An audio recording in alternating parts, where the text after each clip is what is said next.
Seaplane വിഷയം വിവാദമാക്കാനാണ് പ്രതിപക്ഷ ശ്രമമെന്ന് മന്ത്രി മുഹമ്മദ് റിയാസ്. മത്സ്യത്തൊഴിലാളികളുമായി കൂടിയാലോചിക്കാതെയാണ് മുൻ സർക്കാർ പദ്ധതി നടപ്പിലാക്കാൻ ശ്രമിച്ചത്. ഡാമുകൾ കേന്ദ്രീകരിച്ചാണ് ഇപ്പോൾ പദ്ധതി നടപ്പിലാക്കുന്നത്. നാടിന് ഗുണകരമായ പദ്ധതികളിൽ അള്ളുവയ്ക്കാനാണ് പ്രതിപക്ഷത്തിൻ്റെ ശ്രമമെന്നും മന്ത്രി പറഞ്ഞു. നിയമസഭയിൽ ചോദ്യോത്തരവേളയിലാണ് ഇക്കാര്യങ്ങൾ മന്ത്രി പറഞ്ഞത്. സീപ്ലെയിൻ നേരത്തെ നമ്മൾ നടപ്പിലാക്കാൻ ശ്രമിച്ച് ചില പ്രയാസങ്ങൾ വന്നു, വേണ്ടത്ര ഹോംവർക്ക് ചെയ്യാത്ത പ്രശ്നങ്ങളൊക്കെ വന്നു. അപ്പോൾ ഡാമുകൾ കേന്ദ്രീകരിച്ചുകൊണ്ട് സീപ്ലെയിൻ എന്നുള്ള ആശയം മുന്നോട്ട് വന്നു. അതിൻ്റെ ഭാഗമായിട്ടാണ് നമ്മുടെ ബോൾഗാട്ടിയിൽ നിന്നും മാട്ടുപ്പെട്ടി വരെ സീപ്ലെയിൻ, അതിൽ ബഹുമാനപ്പെട്ട വ്യവസായ മന്ത്രിയും വിദ്യാഭ്യാസ മന്ത്രിയും ഞങ്ങളതിൽ യാത്ര ചെയ്തിരുന്നു. വല്ലാത്തൊരു അനുഭവമാണ് ഉണ്ടായിട്ടുള്ളത്. അത് നമുക്ക് യാഥാർത്ഥ്യമാക്കാൻ പറ്റും. ബഡ്ജറ്റിൽ ബഹുമാനപ്പെട്ട ധനകാര്യ വകുപ്പ് മന്ത്രി തന്നെ അതുമായി ബന്ധപ്പെട്ട് ചില കാര്യങ്ങൾ മുന്നോട്ട് വെച്ചിട്ടുണ്ട്. അത് നമുക്ക് കേരളത്തിൽ ഒരുപാട് ഡാമുകളുണ്ട്. അത് ആർക്കും ഒരു തടസ്സവും ഇല്ലാത്ത നിലയിൽ ചർച്ച ചെയ്ത് മറ്റു വകുപ്പുകളൊക്കെ ആയിട്ട് ചർച്ച ചെയ്ത് നമുക്ക് നടപ്പിലാക്കാനാകും. അത് വലിയ മാറ്റം നമുക്ക് പൊതുവെ ഉണ്ടാക്കാനാകും. ഇപ്പോൾ വിശദാംശങ്ങളുമായി വിജിൻ ചേരുകയാണ്. വിജിൻ, ടൂറിസം മന്ത്രി ഈ സീപ്ലെയിൻ പദ്ധതിയെക്കുറിച്ച് വിശദീകരിക്കുമ്പോൾ സഭയിൽ പ്രതിപക്ഷത്തിന് നേരെ നിശ്ചിത രാഷ്ട്രീയ വിമർശനം കൂടി നടത്തിയല്ലോ. എന്തായിരുന്നു ഇതിൻ്റെ ഒരു സാഹചര്യം? UDF കാലത്ത് കൊണ്ടുവന്ന പദ്ധതിയാണ് സീപ്ലെയിൻ പദ്ധതി എന്ന അവകാശവാദത്തിനുള്ള മറുപടിയായിട്ടാണ് മന്ത്രി മുഹമ്മദ് റിയാസ് ഇക്കാര്യം വ്യക്തമാക്കിയത്. UDF കാലത്ത് കൊണ്ടുവന്ന പദ്ധതി ആവശ്യമായ ഹോംവർക്കുകൾ നടത്താതെയാണ് കൊണ്ടുവന്നത്. അത് കൊണ്ടുവരാനുള്ള ശ്രമം നടത്തിയത്. എന്നാൽ ഈ സർക്കാരിൻ്റെ കാലത്ത് കൊണ്ടുവന്ന സീപ്ലെയിൻ പദ്ധതി എന്ന് പറയുന്നത് കൃത്യമായി മത്സ്യത്തൊഴിലാളികളുമായും ഒക്കെ ആശയവിനിമയം നടത്തുകയും അതിന് കൃത്യമായ പഠനം ഒക്കെ നടത്തിയ ശേഷമാണ് സീപ്ലെയിൻ പദ്ധതി കൊണ്ടുവന്നത്. ഇത് ഡാമുകളിൽ നടത്താനാണ് നിലവിൽ തീരുമാനിച്ചിട്ടുള്ളത്.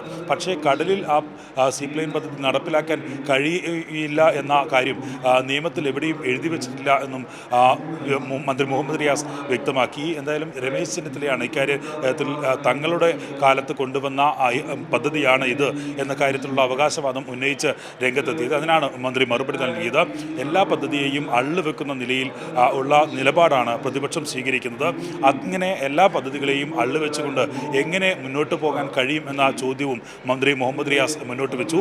എന്തായാലും ഇക്കാര്യത്തിൽ നേരത്തെയും സർക്കാർ സ്വീകരിച്ച നിലപാട് ഇത് തന്നെയാണ്. ഡാമുകളിൽ നിലവിൽ സീപ്ലെയിൻ പദ്ധതി നടപ്പിലാക്കുക, ആദ്യഘട്ടത്തിൽ ഡാമുകളിൽ നടപ്പിലാക്കുക എന്നുള്ളത് തന്നെയാണ് സർക്കാർ നിലപാട്. ആ നിലപാട് തന്നെയാണ് വീണ്ടും മന്ത്രി മുഹമ്മദ് റിയാസ് ആവർത്തിച്ചത്. കേരളത്തിൽ ആവശ്യത്തിനുള്ള ഡാമുകളുണ്ട്. അതുകൊണ്ട് തന്നെ ടൂറിസം മേഖലയിലെ വലിയ തരത്തിലുള്ളൊരു കുതിച്ചുചാട്ടമായി മാറുന്ന സീപ്ലെയിൻ പദ്ധതി അത്തരത്തിൽ തന്നെ മുമ്പോട്ട് കൊണ്ടുപോകാൻ കഴിയും എന്ന കാര്യവും മന്ത്രി വ്യക്തമാക്കി. ശരത്ത്, ഇപ്പോൾ സഭാ നടപടികൾ പുരോഗമിക്കുകയാണല്ലോ. അതിൻ്റെ മറ്റു വിശദാംശങ്ങൾ കൂടി എന്താണ്? അടിയന്തര പ്രമേയം പ്രതിപക്ഷം ഇന്ന് അവതരിപ്പിച്ചത് അല്ലെങ്കിൽ നോട്ടീസ് നൽകിയിട്ടുള്ളത് എൻ ഷംസുദ്ദീൻ, ലീഗ് നേതാവാണ്. അത് ഈ പാലക്കാട് നെന്മാറയിലെ ഇരട്ടക്കൊലപാതകവുമായി ബന്ധപ്പെട്ടും അതിലെ പോലീസിനെ കുറ്റപ്പെടുത്തിയുമൊക്കെയാണ് ഇന്നത്തെ പ്രതിപക്ഷത്തിൻ്റെ അടിയന്തര പ്രമേയം. ഞാൻ മനസ്സിലാക്കുന്നത് മുഖ്യമന്ത്രി ഇപ്പോൾ അതിന് മറുപടി പറയുകയാണ്. തീർച്ചയായും നെന്മാറയിലെ ചെന്താമര കൊലപ്പെടുത്തിയ 2 ഇരട്ടക്കൊലപാതകവുമായി ബന്ധപ്പെട്ട് ചെന്താമരയ്ക്ക് എങ്ങനെ ജാമ്യം ലഭിച്ചു എന്ന കാര്യത്തിൽ ഉൾപ്പെടെയുള്ള വിഷയങ്ങൾ ചൂണ്ടിക്കാട്ടിയാണ് ഇന്നത്തെ അടിയന്തര പ്രമേയ നോട്ടീസ് നൽകിയത്. അതിന് നിലവിൽ മുഖ്യമന്ത്രി മറുപടി നൽകിക്കൊണ്ടിരിക്കുകയാണ്. ഇപ്പോൾ ഷംസുദ്ദീൻ MLA ആണ് സംസാരിച്ചു കൊണ്ടിരിക്കുന്നത്. എന്തായാലും ഈ മറുപടിക്ക് ശേഷമായിരിക്കും ഇത്തരത്തിൽ ഈ വിഷയം ചർച്ചയ്ക്കെടുക്കണോ എന്ന കാര്യത്തിൽ ഉൾപ്പെടെയുള്ള തീരുമാനമെടുക്കുക. ഇന്നലെ എന്തായാലും അടിയന്തര പ്രമേയത്തിന് അനുമതി നൽകിയിരുന്നു സർക്കാർ. ഈ വിദ്യാർത്ഥികളിലും യുവാക്കളിലും ഉൾപ്പെടെയുള്ളവരിൽ ഈ ലഹരിയുടെ ഉപയോഗം കൂടുകയും അത് അക്രമത്തിലേക്ക് നയിക്കുകയും ഒക്കെ ചെയ്യുന്നു എന്ന വിഷയമായിരുന്നു ഇന്നലെ വിഷ്ണുനാഥ് MLA ചൂണ്ടിക്കാട്ടിയത്.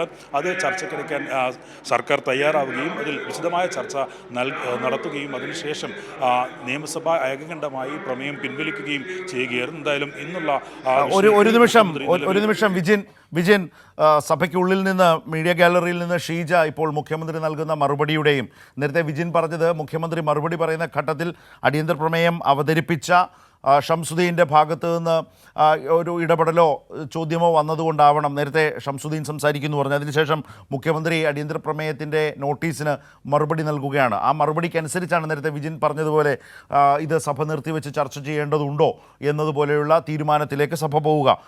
വിജിൻ നോക്കൂ, മുഖ്യമന്ത്രി അതുമായി ബന്ധപ്പെട്ട വളരെ പ്രധാനപ്പെട്ട കാര്യങ്ങൾ ആഭ്യന്തര മന്ത്രാലയത്തിൻ്റെ ഭാഗത്ത് നിന്ന് സഭയിൽ നൽകേണ്ട വിശദീകരണങ്ങൾ ഈ അടിയന്തര പ്രമേയത്തിൻ്റെ ഭാഗമായി നൽകിയിട്ടുണ്ടല്ലോ.